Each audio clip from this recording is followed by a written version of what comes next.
ഔട്ടായി. നിങ്ങൾ ചിന്തിച്ചിട്ടുണ്ടോന്നറിയില്ല, പുതിയ വിഷയമായിട്ടൊന്നല്ല ഞാൻ പറയുന്നു.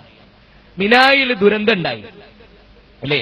ഹജ്ജിന് ഈ വർഷം ദുരന്തം ഉണ്ടായി, കുറെ ആളുകൾ മരിച്ചു. എന്തുകൊണ്ടാണ് ഇങ്ങനെ ഇടക്കിടക്കൊക്കെ അവിടെ ആളുകൾ മരിക്കുന്നത് നിങ്ങൾ ചിന്തിച്ചിട്ടുണ്ടോ? അവിടെ ഇസ്ലാമികമായ ഹജ്ജല്ല നടക്കുന്നത് എന്നുള്ളത് കൊണ്ടാണ്. മനസ്സിലായില്ല. അവിടെ റസൂലുള്ള ജബലുർ റഹ്മയിൽ ദുൽഹജ്ജ് 9 1,00,000-ഓളം സഹാബികളുമായി വന്നു. 1400 വർഷങ്ങൾക്ക് മുമ്പ് പ്രവാചകൻ ഹജ്ജ് ചെയ്യാൻ വന്നു. ആ പ്രവാചകന്റെ കൂടെ ഹജ്ജിന് വന്ന 1,00,000-ലധികം വരുന്ന സഹാബികൾ അവരാരാ?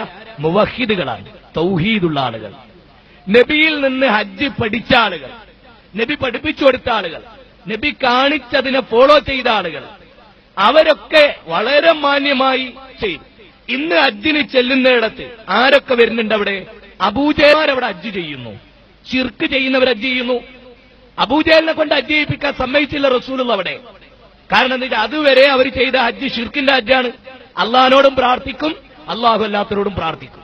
അതുകൊണ്ട് അള്ളാഹിനോട് മാത്രം പ്രാർത്ഥിക്കുന്നവർക്കുള്ള ഹജ്ജ്, തൗഹീദ് സ്വീകരിച്ചവർക്കുള്ള ഹജ്ജ്. തൗഹീദ് സ്വീകരിക്കാത്ത ഒരാൾക്ക് ഹജ്ജുണ്ടോ? ഇല്ല. നിസ്കാരമുണ്ടോ? ഇല്ല. സക്കാത്തുണ്ടോ? ഇല്ല. ഇവിടെ അള്ളാഹു അല്ലാത്തവരെ വിളിച്ച് പ്രാർത്ഥിച്ചിട്ടാണ് ലക്ഷക്കണക്കിന് മനുഷ്യരവിടെ ഹജ്ജിന് ചെല്ലുന്നത് അല്ലേ? ആ മുശ്രിക്കുകളാണ് അവിടെ ഹജ്ജ് ചെയ്യുന്നത്. അപ്പൊ അവിടെ തിരക്ക് കൂടുതലായി, ജനാധിക്യം വർദ്ധിച്ചു. മുവഹിദുകൾ മാത്രമാണ് ഒരു 5 ലക്ഷം ആളെ ഉണ്ടാവും വർഷാവർഷം ഹജ്ജ് ചെയ്യാൻ. ബാക്കിയൊക്കെ ഔട്ടായി.